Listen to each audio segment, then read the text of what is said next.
On est au printemps 2024. Et ça fait des mois que l'on regarde des vidéos de road trip. Des mois que les affaires de moto dorment dans le placard. Des mois que l'on attend que la météo soit de notre côté pour aller enfin tester tous ces itinéraires auxquels on a pensé. Sauf qu'en ce début d'année, la météo ressemble plutôt à ça. Grisaille et pluie sont de la partie. On tournait en rond. Et je pense qu'on était tous impatients de ressortir la moto. Le mois de mai arrivait déjà. Et la météo a enfin décidé de nous laisser un long week-end sous le soleil. Alors avec Andrew, on s'est dit qu'on ne pouvait pas laisser passer cette opportunité. On a pris la carte, fait un tri dans toutes les idées que l'on avait en tête, et on a choisi d'aller dans les Cévennes. Il paraît que les routes y sont sympas, que les paysages y sont vraiment beaux, et qu'en moto c'est un régal. Alors il n'en fallait pas plus pour nous convaincre. Et pour la suite, je remonterai en Auvergne. En tout cas, le rendez-vous était pris, pour se rejoindre à Millau, dans 2 jours. Étant à Bordeaux, j'ai un peu plus de route qu'Andrew qui est à Béziers. Alors j'ai directement pris la route pour être sûr d'arriver à temps. Enfin, j'ai quand même pris le temps de débâcher ma nouvelle moto de voyage.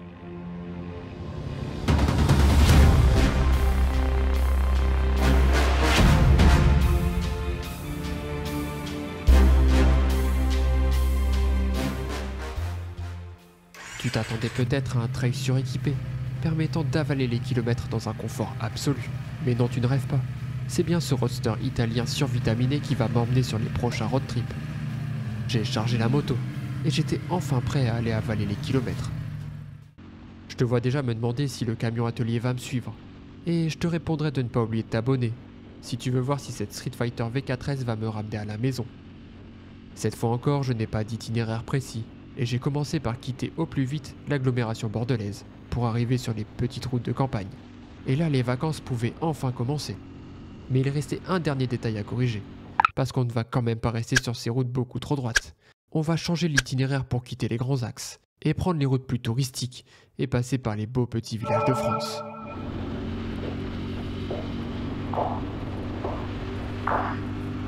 I came from the mud. There's dirt on my hands. Strong like a tree. There's roots where I stand. Oh, I've been running from the law. Je retrouvais enfin ces sensations qui m'avaient manqué. Cette envie de découvrir de nouveaux endroits, d'alterner plaisir de conduite et paysages à regarder. Et j'arrivais enfin sur ces petites routes, celles qui te font passer par des endroits isolés et te font découvrir des morceaux d'histoire. Je vais par hasard tomber sur cette forteresse, la forteresse de Gavaudan, qui occupe une position stratégique en étant placée sur son piton rocheux. Située à la frontière entre le Périgord et l'Argenais, elle constitue un bel exemple de l'architecture fortifiée du XIIIe siècle.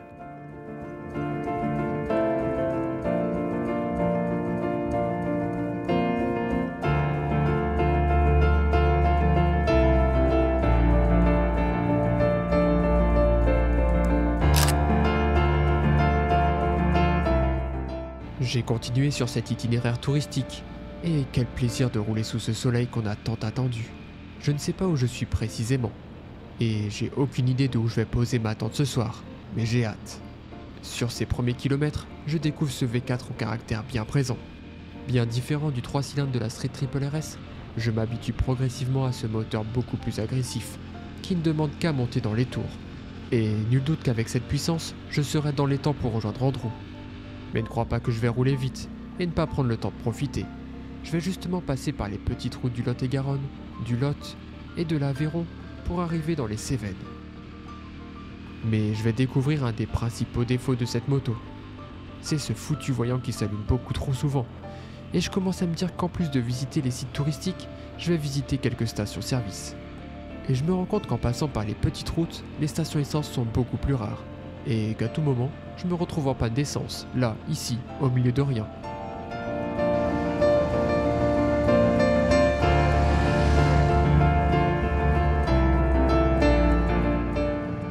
Mais c'est bon, je finis par trouver une station essence. Et je peux retourner explorer et aller me perdre sur les petites routes, à la recherche des trésors de ces départements. Et c'est impressionnant le nombre de routes qu'il existe. D'ailleurs, je ne croiserai personne, et j'ai l'impression de rouler sur des routes oubliées.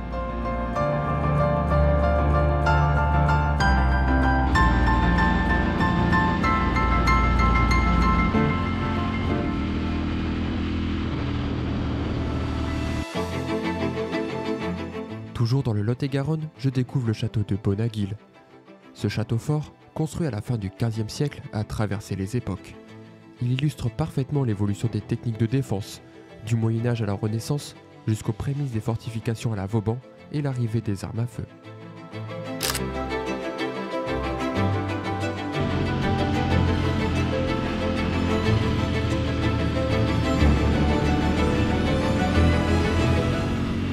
Ce que je trouve très agréable ici, c'est cette verdure à perte de vue et le calme qui y réside. Loin de l'agitation des grandes villes, ici tu peux respirer l'air de la campagne en empruntant ces petites routes au milieu des forêts. Ces petites routes où deux voitures se croisent tout juste. Mais pour moi, c'est en passant par ces routes que tu prends vraiment le temps de profiter du voyage.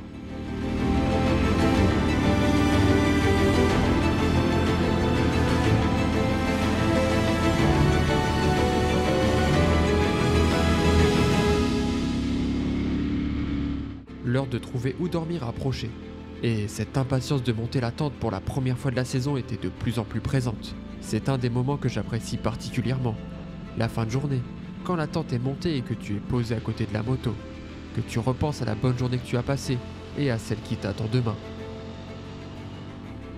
Je rattrape la rivière qui a donné son nom au département du Lot et du Lot-et-Garonne, et c'est au bord de celle-ci que je vais m'arrêter pour y passer la nuit. Au camping, je ne résisterai pas au petit restaurant idéalement situé le long du Lot. Et le soir, je m'empresserai d'inaugurer le réchaud pour me faire un bon chocolat chaud. Après une bonne nuit, je me suis réveillé sous un épais brouillard. Finalement, c'est peut-être pas une si bonne idée de dormir à côté de la rivière. Mais heureusement, le soleil va rapidement faire son apparition. Et je te vois venir. Tu vas me dire qu'avec cette humidité et avoir laissé la Ducati dehors, c'est peine perdue. Et qu'elle ne va pas démarrer. Mais désolé de te décevoir, elle a démarré du premier coup. Et je vais pouvoir continuer d'emprunter les petites routes. Pour aller dormir, un maximum 2 heures de Millau.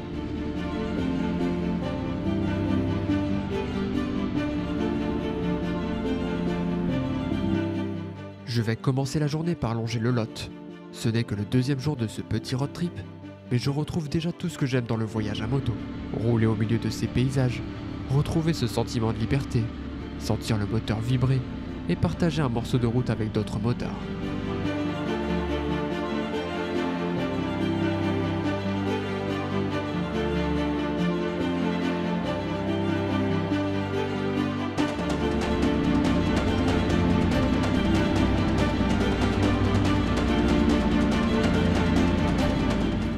Je ne pouvais pas passer dans le Lot sans passer par un des villages préférés des Français.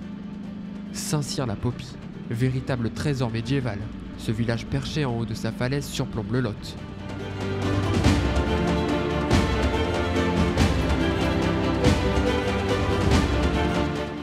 On remarque tout de suite son imposante église, et ses maisons construites entre le XIIe et le XVe siècle nous replongent dans l'époque médiévale.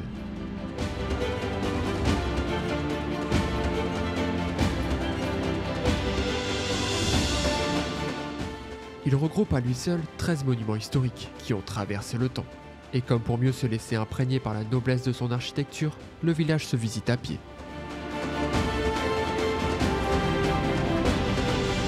J'ai ensuite vu un groupe de motards sur le côté, alors forcément je me suis arrêté discuter. T'es pas embêté pour doubler? Non, ça va. Ça va, il y a ce qu'il faut. Ah ouais, ça c'est un agréable chat, c'est sûr. Ah oui, c'est ça. Michel, on s'en va. C'est un V4 ça. Ouais. Ben, bonne route. Ouais, merci, toi aussi. Merci. L'avantage c'est qu'à 70, nous on se fait peur aussi. Hein. Il faut être à 160 pour se faire peur. Ouais, mais nous on aime bien semer la terre.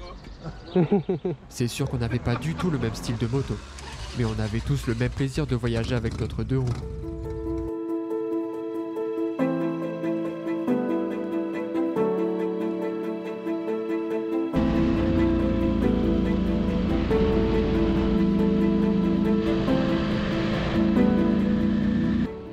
Y a pas à dire, cette route le long du Lot est vraiment agréable à rouler.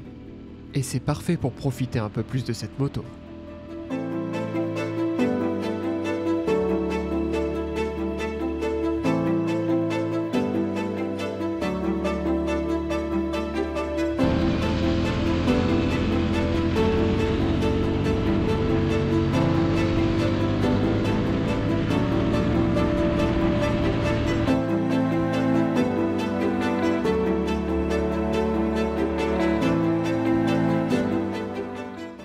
Je longe encore un peu le Lot avant de reprendre les petites routes de traverse.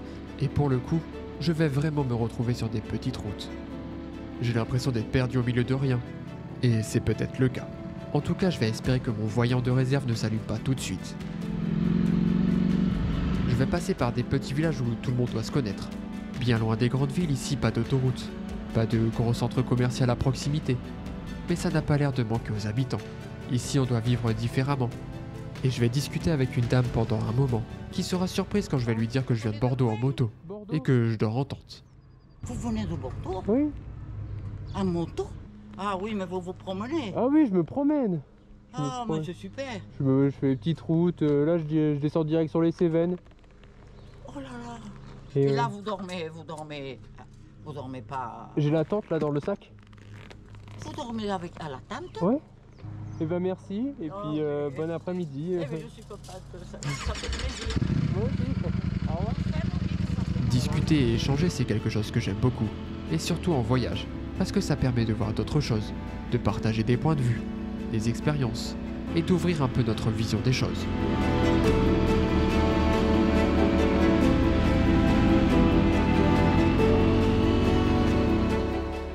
Aujourd'hui, je ne vais pas m'arrêter tard.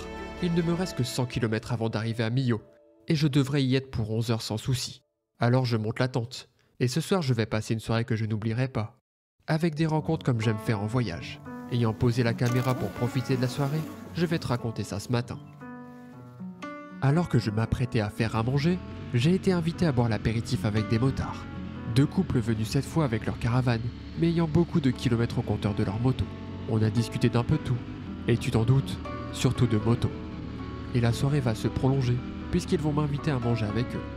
On va regarder un match de foot, alors qu'honnêtement, j'y connais rien. On partagera nos expériences. Enfin, c'est surtout eux qui vont me raconter leurs expériences. Faut dire que j'en avais beaucoup moins à raconter. Alors on a parlé d'une époque où j'étais tout juste né. Et je me suis rendu compte que, comme dans beaucoup de domaines, les choses ont bien évolué. À leur façon de raconter, je sentais cette nostalgie. C'était mieux avant. Une époque où la moto représentait bien plus ce sentiment de liberté, avec certainement moins de restrictions qu'aujourd'hui. Et c'était peut-être pour eux la belle époque. En tout cas, un grand merci à vous pour cette superbe soirée. Peut-être qu'il y a 30 ans c'était différent, mais ce matin dans mon casque, je me demande si c'est réellement moins bien aujourd'hui. Je me dis qu'on a tous cette nostalgie des bons moments, et que je suis peut-être en train de vivre ma belle époque, et que dans 30 ans je dirais que c'était mieux avant, que nos motos faisaient du bruit, qu'on sentait le moteur vibrer. En tout cas, ce qui est sûr, c'est qu'on aime se sentir libre au guidon de nos motos, et qu'on aime se rassembler autour de cette même passion. Et ça, peu importe la génération, on est d'accord. En tout cas, ce que j'ai retenu, c'est que c'est le moment d'aller profiter. Le moment d'aller me faire mes souvenirs que je pourrais raconter plus tard.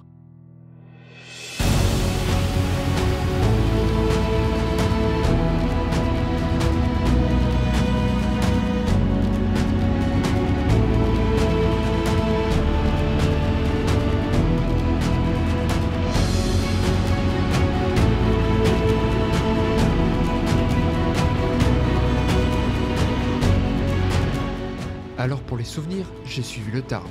J'y ai découvert un endroit à la fois sauvage et préservé. Puis je me suis encore arrêté pour discuter. Leur moto était bien différente de la mienne, mais c'est un peu comme cette histoire de génération. Ici, peu importe la moto, ça reste la même passion. Mais le temps passait et j'allais finir par être en retard. Alors j'ai repris la moto et profité de cette route vraiment agréable, offrant des points de vue sur cette nature qui semble aussi profiter du soleil. Et ça, dans un calme absolu.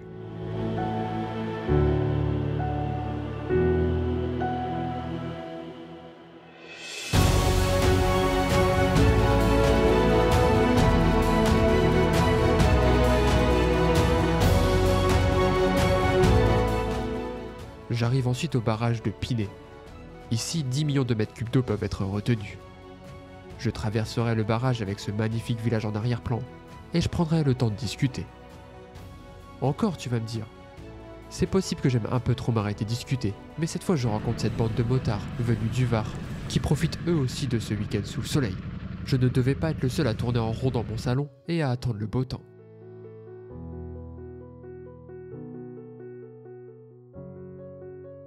Mais t'as raison, je vais finir par être en retard au point de rendez-vous. Alors je suis reparti.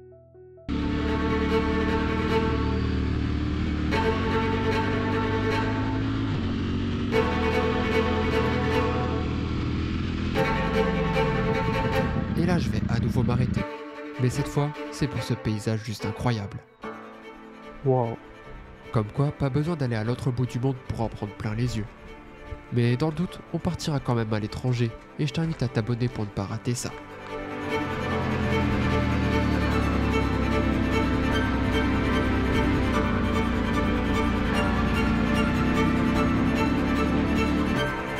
Bonjour.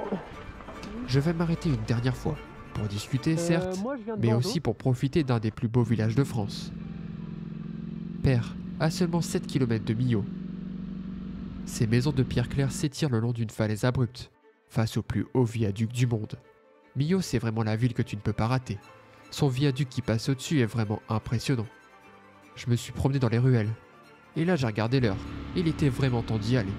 Alors j'ai tracé tout droit en direction du viaduc, et je suis arrivé à Millau.